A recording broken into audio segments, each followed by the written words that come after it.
They identified themselves as the Galactic Empire, an alliance of more than 300 species, confined by tradition, technology, and the cold efficiency of conquest.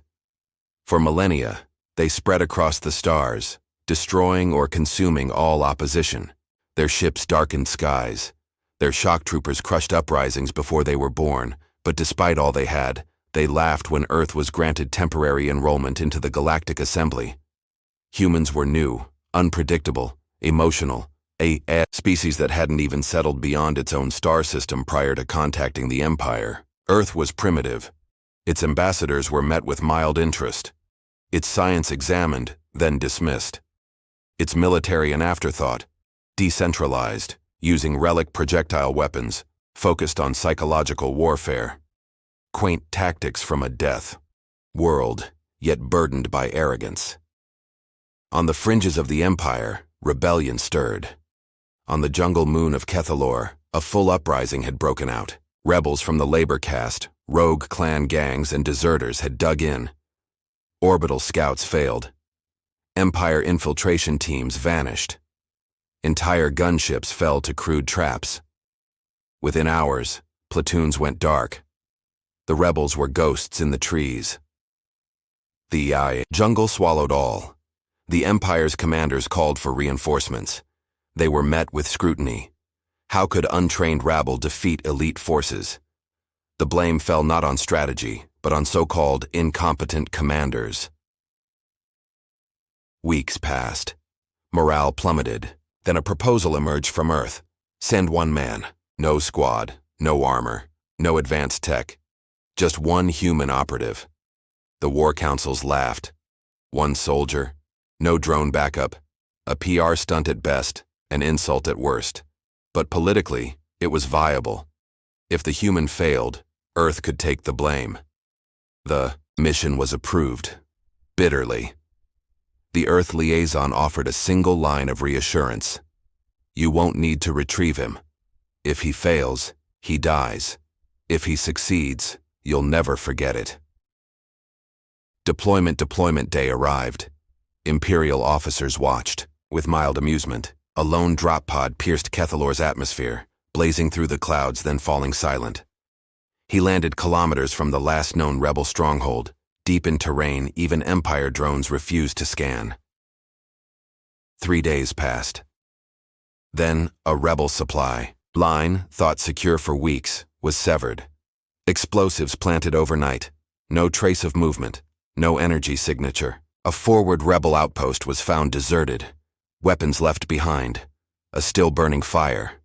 A commanding officer's body was recovered, mouth agape, eyes frozen in terror. No sign of struggle. Still, the Empire dismissed it. Coincidence, they said.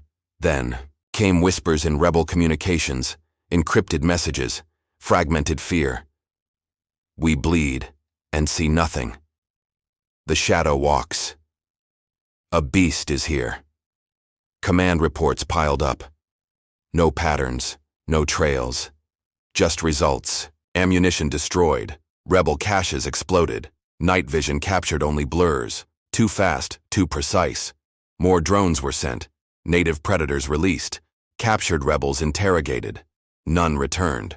One prisoner, trembling, whispered, "He sees. At night. He didn't fall when we shot him. He walked through traps."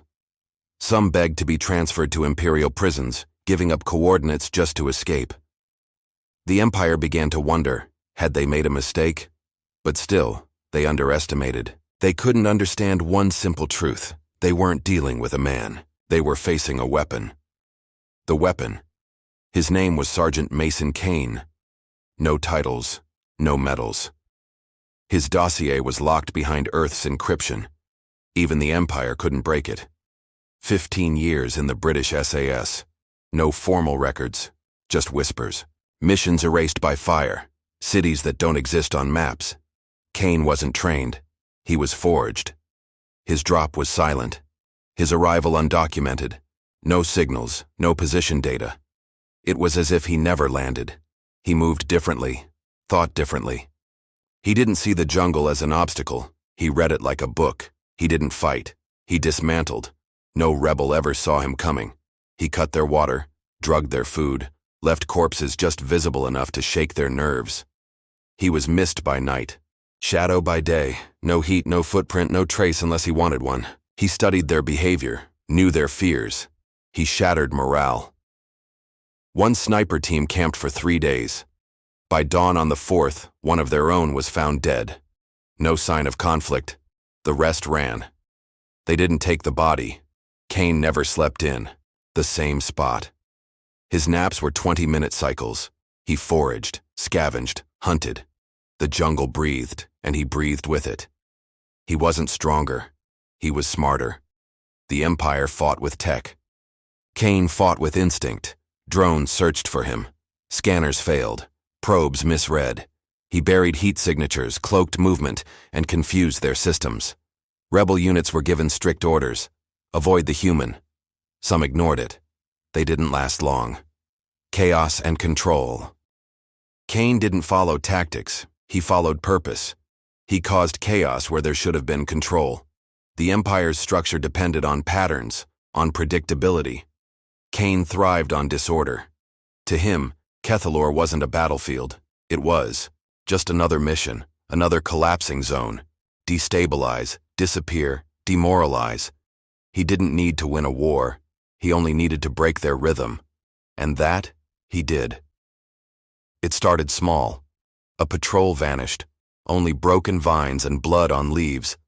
Then a rebel communications tower fried from within. No footage, no clues, just silence. Kane had moved to Phase 2.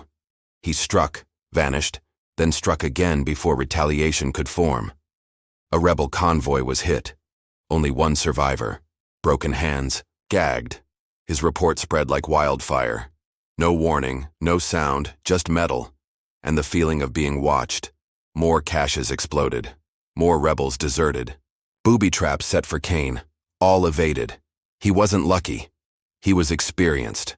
Every inch of jungle, every trap, every kill deliberate.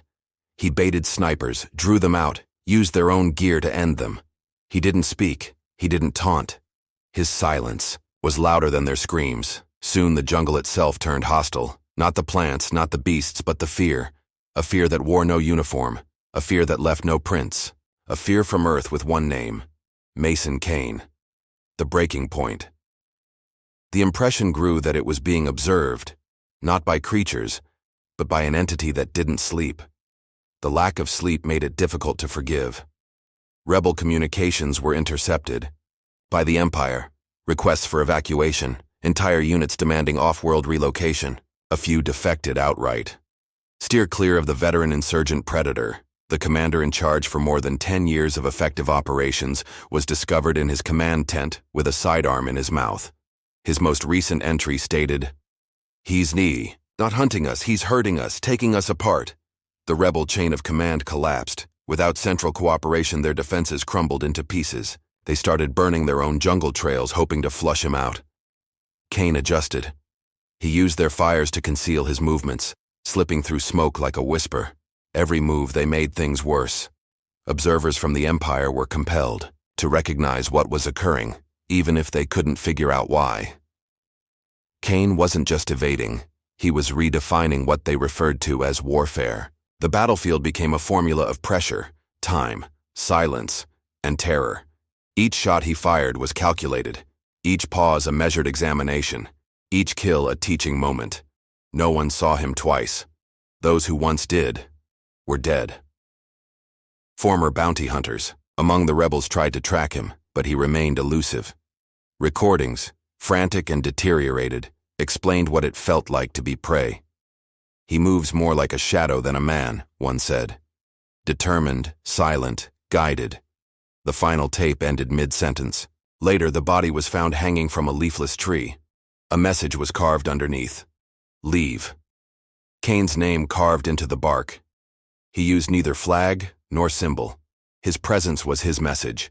The Empire's fear-hold jungle sectors became abandoned. Rebels refused to enter despite orders. The Empire observed the expansion of these zones, designated not by control, but by fear, and the complete absence of Kane. He had 3 weeks to deal with hostile activity. He transformed the battlefield into a prison of the mind. The forest no longer belonged to the rebels. It didn't belong to him. It belonged to the Empire's fear. At last, the Empire admitted defeat, never in public, but behind closed doors. Panic replaced pride. Command approved the full deployment of the elite 9th Suppression Legion. Anti-insurgency forces prepped for maximum application of force. These weren't standard soldiers. They were cybernetic rapid response targeting hybrids, AI-assisted, shrouded in exosuits. They had studied battlefields across 5 worlds. They arrived with a single instruction: locate the human, terminate, file report. The Legion's arrival. When they arrived, there was peace. Brief peace. Rebels resumed patrols. Order was reorganized, with the presumption that the Phantom of Earth was finally being pursued. The forest was illuminated by search grids, sensor beacons, and synchronized sweeps. The Empire deployed atmospheric drones and heat mapping tech to monitor all mammals under the canopy for 72 hours. No losses, no shadows, no sabotage.